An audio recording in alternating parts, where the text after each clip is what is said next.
নমস্কার, আপনারা দেখছেন গ্লোব টিভি। সবার পাশে সবার সাথে গ্লোব নিউজ নিয়ে এখন আমি ত্রিপর্ণা রয়েছি আপনাদের সঙ্গে। এক নজরে দেখে নেব আজকের বিশেষ খবর। বিধানসভা ভোটের আগে শক্তি বৃদ্ধি তৃণমূলে। উপসমিতি গঠন করল তৃণমূল। শহীদ দীনেশ মজুমদারের জন্মদিন পালন হলো বসিরহাটে। উত্তরবঙ্গ সফরে মুখ্যমন্ত্রী মমতা বন্দ্যোপাধ্যায়। শ্রমিকদের কারখানার সামনে অবস্থান বিক্ষোভ। বারুইপুরে ভয়াবহ পথ দুর্ঘটনা। দ্বিতীয়বার ময়নাতদন্তের জন্য কবর থেকে তোলা হলো মৃতদেহ। প্রকাশিত হলো গবেষণামূলক গ্রন্থ। আসছি বিস্তারিত খবরে। বিধানসভা ভোটের আগে শক্তি বৃদ্ধি তৃণমূলে। তৃণমূল বিধায়কের হাত ধরে রদবদল মানিকচক বিধানসভায়। কংগ্রেসের নাম পঞ্চায়েতের সদস্য ও একজন বিজেপি গ্রাম পঞ্চায়েতের সদস্য তৃণমূলে যোগদান করলেন। মামাটি মানুষের যোগদানের জন্য করলাম যে কংগ্রেসের আমরা যে 2 বছর হতে চললো তাতে কোনো উন্নয়ন নাই, আতুর ঘর হয়ে পড়েছে। সেই আতুর ঘর থেকে ওখানে যে কাজকর্ম হয় সে কাজকর্ম 4-5 জনের একটা আখড়ার আতুর ঘর। সেই আতুর ঘর থেকে আমরা বেরোবার জন্য, উন্নয়ন করার জন্য আমরা সেখানে মামাটি মানুষের যোগ দিয়েছি। গত পঞ্চায়েত নির্বাচনের পর শোভানগর গ্রাম পঞ্চায়েত কংগ্রেসের দখলেই ছিল। অনেকদিন ধরেই যোগদানের ফলে কার্যত পঞ্চায়েত ভোট দখলের পথে তৃণমূলের পঞ্চায়েতের সদস্য সংখ্যা হলো 20 জন। শোভাজনের অঞ্চলে মোট 26 জন পঞ্চায়েত সদস্য রয়েছেন ইতিমধ্যেই। তৃণমূল কংগ্রেস সহজেই ম্যাজিক ফিগার পার করবে। খুব শীঘ্রই তৃণমূলের দখলে থাকবে শোভানগর গ্রাম পঞ্চায়েত বলে দাবি করলেন তৃণমূল নেতৃত্বরা। আজকে আমাদের এখানে 9 জন কংগ্রেসের মেম্বার এবং একজন বিজেপির মেম্বার জয়েন করলো এবং আরও অনেকে আগে জয়েন করে গেছে। ফলে পুরো অঞ্চলটাই এখন সুন্দরভাবে চলবে এবং সরকারি টাকাগুলো আমরা নামাতে পারছিলাম না। আমরা সরকারি টাকা অনেক নামিয়েছিলাম আমি এই পঞ্চায়েতে কাজ করার জন্য, আমার টাকার কাজ এরা করে দিই।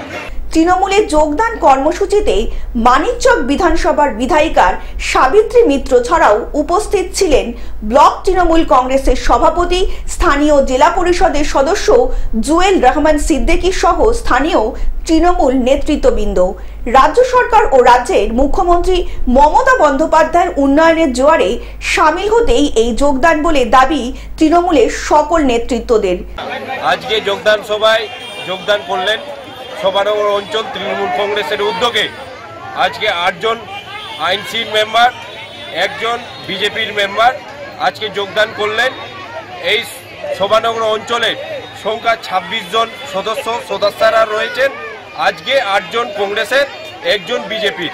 মালদা থেকে অভিষেক দাসের রিপোর্ট, গ্লোব নিউজ। উপসমিতি গঠন করল তৃণমূল।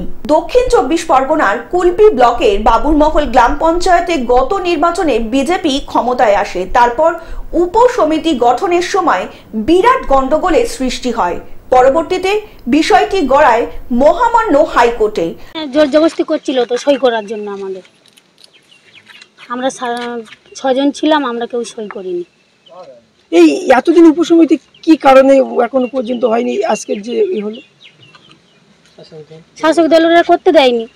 হাইকোর্টের নির্দেশেই তা গঠন করা হচ্ছে এবং সেখানেই বিজেপির এক পঞ্চায়েত সমিতির সদস্যকে কিডন্যাপ করে নিয়ে যায় থানায়। সেই পঞ্চায়েত সমিতি ফিরে না আসায় সংখ্যাগরিষ্ঠ হয় তৃণমূল। 6-7 ব্যবধানের সংখ্যাগরিষ্ঠে তৃণমূলের ওপর সমিতি গঠন করে এবং সঞ্চালক নির্বাচিত করে। অবশেষে উপসমিতি বিজেপির হাত থেকে কেড়ে নেওয়ায় জয়ের হাসি হাসল তৃণমূল সরকার। বিরোধীদের চক্রান্ত, ওই যে শাসক দলের চক্রান্তে তারা নিজেদের প্রার্থী নিজেরা কিডন্যাপ করিয়ে যেখানে ভোট প্রক্রিয়া সেটাকে স্তব্ধ করিয়েছে, যে ওদের লোক মিসিং হয়ে গেছে, হবে না, বন্ধ করতে হবে, নয়া অর্ডার। দক্ষিণ 24 পরগনা থেকে বাবলু প্রামাণিকের রিপোর্ট, গ্লোব নিউজ। শহীদ দীনেশ মজুমদারের জন্মদিন পালিত হলো বসিরহাটে। অপারেশন সিঁদুরের সাফল্যের তিরঙ্গা যাত্রার আবহের মধ্যেই স্বাধীনতা সংগ্রামী শহীদ দীনেশ মজুমদারের 119তম জন্মদিন পালিত হচ্ছে বসিরহাটের টাউন হল চত্বরে। 1960 সালের 19শে মে বসিরহাট নিমতলায় জন্ম হয় এই বীর স্বাধীনতা সংগ্রামীর। ইংরেজের ইন্ডিয়ান শাসকদের ওপর টার্গেট করে বোমা মেরে খুন করার চেষ্টা ও চন্দননগরের পুলিশ কমিশনার মাসিয়া কুইকে হত্যা করার এই দুই অপরাধে 1934 সালের 9 জুন বিপ্লবী দীনেশ মজুমদারের ফাঁসি হয়। এবারে তার আবহ মূর্তিতে মালা দিয়ে শ্রদ্ধা জানান সমাজের বিশিষ্টজনেরা। মর্মার মূর্তিটা রিনোভেশন করার জন্য পৌরসভাকে জানিয়েছিলেন, তারা রিনোভেশন করেছেন এবং তার বাড়িটা হেরিটেজ করবার জন্য আবেদন জানানো হয়েছে এবং তার নামাঙ্কিত একটা রাস্তা ত্রিমণি থেকে একদম ইটিন্ডা ঘাট পর্যন্ত পৌর কর্তৃপক্ষ সেই ইটিন্ডা ঘাট থেকে ত্রিমণি পর্যন্ত রাস্তাটার নামকরণ শহীদ দীনেশ মজুমদার রোড করেছেন। আমরা পৌর কর্তৃপক্ষকে ধন্যবাদ জানাই। অচিরে তার বাড়িটা মিউজিয়াম হবে, তার একটা চেষ্টা চলছে। আগামী 9 জুন তার শহীদ দিবস যথাযোগ্য মর্যাদা সহকারে যাতে বসিরহাটের সর্বস্তরের মানুষ এই দিনটা উদযাপিত করতে পারেন, সেই জন্য আমরা জনসাধারণের কাছে আবেদন জানিয়েছি। বসিরহাট থেকে শ্যাম বিশ্বাসের রিপোর্ট, গ্লোব নিউজ। উত্তরবঙ্গ সফরে মুখ্যমন্ত্রী মমতা বন্দ্যোপাধ্যায়। 3 দিনের উত্তরবঙ্গ সফর শিলিগুড়িতে পৌঁছেছেন পশ্চিমবঙ্গের মুখ্যমন্ত্রী মমতা বন্দ্যোপাধ্যায়। সকালের প্রথম 3 দিন তিনি অংশ নেন শিলিগুড়ি দীনবন্ধু মিত্র আয়োজিত উত্তরবঙ্গ বাণিজ্য সম্মেলনে রাজ্যের শিল্প ও বাণিজ্য ক্ষেত্রে উত্তরবঙ্গের সম্ভাবনা নিয়ে আলোচনা করেন মুখ্যমন্ত্রী মমতা বন্দ্যোপাধ্যায়। অন্যদিকে স্থানীয় ব্যবসায়ী, শিল্পপতি এবং প্রশাসনিক ব্যক্তিকর্তাদের সঙ্গেও বৈঠকে অংশ নেন তিনি। মুখ্যমন্ত্রী জানান, উত্তরবঙ্গের আর্থিক বিকাশ ও কর্মসংস্থান সৃষ্টির লক্ষ্যে রাজ্য সরকার একাধিক প্রকল্প ও বিনিয়োগ পরিকল্পনা করেছে ইতিমধ্যেই। অন্যদিকে উত্তরবঙ্গের উন্নয়নকে অগ্রাধিকার দিয়ে মুখ্যমন্ত্রী বলেন, এই অঞ্চলকে আমরা আলাদা করে গুরুত্ব দিচ্ছি। পরিকাঠামো, পর্যটন ও কৃষিভিত্তিক শিল্প বিশেষ করে জোর দেওয়া হবে। অন্যদিকে উত্তরবঙ্গ সফরকালে বিভিন্ন প্রকল্পের উদ্বোধন ও ভিত্তিপ্রস্তর স্থাপন করার কথা রয়েছে মাননীয় মুখ্যমন্ত্রীর। জলপাইগুড়ি থেকে সায়ন সেনের রিপোর্ট, গ্লোব নিউজ। শ্রমিকদের কারখানার সামনে অবস্থান বিক্ষোভ। কয়েকদিন আগে হিন্দুস্তান কেবলস কারখানা পরিদর্শন করেন সিআরপিএফ এর উচ্চ আধিকারিক সহ একাধিক প্রতিনিধি দল। আর এরপরেই হিন্দুস্তান কেবল কারখানার গেটের সামনে মঙ্গলবার অবস্থান বিক্ষোভে সামিল হলেন হিন্দুস্তান কেবলস পুনর্বাসন সমিতি। একাধিক দাবি নিয়ে চলে এই অবস্থান বিক্ষোভ। আন্দোলনরত শ্রমিকরা জানান, শিল্পের জমিতে শিল্প চাই, বেকারদের চাকরি চাই, অবিলম্বে শ্রমিক কর্মচারীদের বকেয়া টাকা মিটিয়ে দিতে হবে। ঠিকার শ্রমিকদের পিএফ পেনশন সহ বকেয়া টাকা মিটিয়ে দেওয়ার সাথে বিভিন্ন দাবিকে সামনে রেখে চলে এই অবস্থান বিক্ষোভ। আপনারা কেন্দ্রীয় সরকার যদি সত্যি এখানে শিল্প চায়, সেটা সরকারিভাবে অ্যানাউন্স করুন যে হিন্দুস্তান কেবলসে আমরা একটা শিল্প করব। প্রত্যেকটা মানুষ শিল্পের সাথে আছে এবং সরকারের সাথে আছে, কিন্তু মানুষকে মাঝে মাঝে বিভ্রান্ত করে ঠিক নয়। আর পুনর্বাসন সমিতি সাধারণ মানুষের দাবি দাওয়া নিয়ে ছিল, আছে, থাকবে। আর এই সমর্থনটা আমরা পেয়েছি, আমাদের বারাবণী বিধায়ক বিধান উপাধ্যায় মহাশয় আমাদের সাথে আছে। আসানসোল থেকে সৌমিত্র গাঙ্গুলির রিপোর্ট, গ্লোব নিউজ। বারুইপুরে ভয়াবহ পথ দুর্ঘটনা। বারুইপুরের কুলপি রোডে চটখালি মোড়ে অটো ও 4 চাকার মুখোমুখি সংঘর্ষে আহত 6 জন। গোচরণ থেকে প্যাসেঞ্জার ভর্তি অটো নিয়ে বারুইপুরের দিকে যাচ্ছিল, অন্যটি বারুইপুর থেকে একটি 4 চাকা জয়নগরের দিকে আসছিল।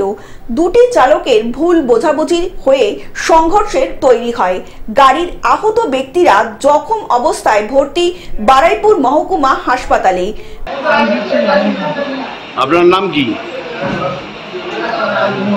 হ্যাঁ, রাজু মন্ডল। বাড়ি কোথায় আপনার? যুগদিয়ায়। ভিন্ন ভিন্ন অবস্থায় পড়ে রয়েছে রাস্তার 4 চাকাটি। অপরদিকে পিয়ারা বাগানের মধ্যে অটোটি উল্টে পড়ে রয়েছে। বারুইপুর থানার পুলিশের সহযোগিতায় একটি ক্রেন দিয়ে 4 চাকা ও অটোটিকে বারাইপুর থানার উদ্দেশ্যে রওনা করে দেয় পুলিশ। অন্যদিকে এই ঘটনার জেরে ব্যস্ততম বারাইপুর কুলপি রোডের যানজটের সৃষ্টি হয়েছে। কোথায় অ্যাক্সিডেন্ট হয়েছে? ওনা কে হয়? উনি কিছু করে আসছিলেন? অটোতে আসছিলেন। কোথায় যাচ্ছিলেন উনি? কলকাতাতে। কোথেকে অটো উঠেছিলেন? চরণ থেকে অটোতে উঠেছিলেন। বাড়িপুরের দিকে আসছিল? কি গাড়ির সঙ্গে অ্যাক্সিডেন্ট হয়েছে? একটা 4 চাকা প্রাইভেট কারের সাথে অ্যাক্সিডেন্ট হয়েছে। দক্ষিণ 24 পরগনা থেকে বাবলু প্রামাণিকের রিপোর্ট, গ্লোব নিউজ। দ্বিতীয়বার ময়না তদন্তের জন্য কবর থেকে তোলা হলো মৃতদেহ। দ্বিতীয়বারের ময়না তদন্তের জন্য কবর থেকে তোলা হলো একটি শিশুর মৃতদেহ। রবিবার ত্রিবেণী শ্মশানঘাটে পুলিশ প্রশাসনের উপস্থিতিতে কবর থেকে সঞ্চিতার দেহ তুলে বর্ধমান মেডিকেল কলেজ হাসপাতালে পাঠানো হয়। 26শে এপ্রিল কালনার শিশুকন্যার মৃতদেহ উদ্ধার হয় বাড়ির কাছের একটি পুকুর থেকে। হাসপাতালে ময়নাতদন্তের পরে ত্রিবেণী শ্মশানঘাটে দেহটি কবর দেওয়া হয়, কিন্তু পারিপার্শ্বিক পরিস্থিতিতে পরিবারের মধ্যে সন্দেহের দানা বাঁধে। গত 6 জুন কালনা থানায় ময়না তদন্তের সন্দেহের অবকাশ প্রকাশ করে শিশুর ঠাকুমা তিনি জানান নাতনিকে খুন করা হয়ে থাকতে পারে বলে অভিযোগ দায়ের করেন। পুলিশ মামলার রুজু করে আদালতের দ্বারস্থ হয়। 16 তারিখ আদালত ম্যাজিস্ট্রেটের উপস্থিতিতে ফের ময়না তদন্তের নির্দেশ দেন। এখন দেখার বিষয় এটি সত্যিই কি জলে ডুবে মৃত্যু নাকি অন্য কোনো রহস্য রয়েছে এর মধ্যে। তারপর পেটে জল নেই, মুখটা একদম স্বাভাবিক আছে, মাথার চুলগুলো একদিকটা ভিজে একদিকটা শুকনো, এগুলো আর পরনে প্যান্টটা নেই, হাতে পায়ে যে সমস্ত অলঙ্কার ছিল মুকুট, হাতের ছুরি, গলার হাত সব আছে। তো সেগুলো আমার মনে একটা সন্দেহ দেখা। তখন জানতাম না যে কালনা হসপিটালে কোনো বিশেষজ্ঞ ডাক্তার পোস্টমর্টমে নেই। হুগলি থেকে রাজকুমার প্রসাদের রিপোর্ট, গ্লোব নিউজ। প্রকাশিত হলো গবেষণামূলক গ্রন্থ। প্রকাশিত হলো ডক্টর সুমিত কুমার সাহার গবেষণামূলক গ্রন্থ অবিভক্ত, পশ্চিম দিনাজপুর জেলার লোক সংস্কৃতি। সুমিত কুমার সাহার অবিভক্ত পশ্চিম দিনাজপুর জেলার লোক সংস্কৃতি শিরোনামে গবেষণা গ্রন্থে ঐতিহাসিক, সামাজিক, সাংস্কৃতিক প্রেক্ষাপটে লোক সংস্কৃতির ক্ষেত্র সমীক্ষা ভিত্তিক বিশ্লেষণ করেছেন, তা এক কথায় অভিনব। এই কারণেই ইতিপূর্বে এই অঞ্চলের লোক সংস্কৃতির পূর্ণাঙ্গ রূপ তথা রূপরেখা সম্ভাব্য কেউ দেয়নি। গবেষণামূলক এই গ্রন্থে রাজবংশী সম্প্রদায়ের ভক্তি, দেশি পলি সম্প্রদায়ের লোক ও সমাজ লৌকিক ছাড়াও লৌকিক ধাঁধা, লৌকিক প্রবাদ, লোক সংস্কৃতি, লৌকিক দেবদেবী, লোকশিল্পী, লোকবাদ্যযন্ত্র সহ বিভিন্ন বিষয় নিয়ে বিচার বিশ্লেষণ করা হয়েছে। এই গ্রন্থের উপসংহার অংশে লোক সংস্কৃতির বিভিন্ন উপাদানগুলির রূপ ও রূপান্তর কিভাবে ঘটেছে তার রূপরেখা তিনি অসাধারণভাবে উল্লেখ করেছেন। অষ্টম গবেষণা বিষয়ক গ্রন্থ অবিভক্ত পশ্চিম দিনাজপুর জেলার লোক সংস্কৃতি। বইটির নাম অবিভক্ত পশ্চিম দিনাজপুর জেলার লোক সংস্কৃতি, কিন্তু বইটির মধ্যে উত্তর এবং দক্ষিণ দিনাজপুর জেলার লোক সংস্কৃতির বিভিন্ন আঙ্গিকের পরিচয় রয়েছে। আমি 2 দশকের উপর গ্রাম থেকে গ্রামান্তরে ঘুরেছি। ঘুরে আমাদের এই যে অবিভক্ত পশ্চিম দিনাজপুর জেলার রাজবংশী সম্প্রদায়ভুক্ত দেশিপলি সম্প্রদায়ের যে লোকজীবন, লৌকিক ছড়া, ধাঁধা, প্রবাদ, লৌকিক দেবদেবী, লোকক্রীড়া, টোটেম, ট্যাবু, লোকবিশ্বাস, সংস্কার, ভূতের কথা, এছাড়া বিভিন্ন তন্ত্রমন্ত্রের উল্লেখ এই গ্রন্থে রয়েছে। বালুরঘাট থেকে জয়দীপ মৈত্রের রিপোর্ট, গ্লোব নিউজ। টেলিভিশন ছাড়াও গ্লোব টিভি এখন সমস্ত সমাজ মাধ্যমে উপলব্ধ। বিস্তারিত জানতে ফোন করুন আমাদের টোল ফ্রি নম্বর 1800891974 অথবা লগ ইন করুন আমাদের ওয়েবসাইট www.globetv.in এ। গ্লোব নিউজ এখন এ পর্যন্তই। দেখতে থাকুন গ্লোব টিভি, সবার পাশে সবার সাথে। নমস্কার।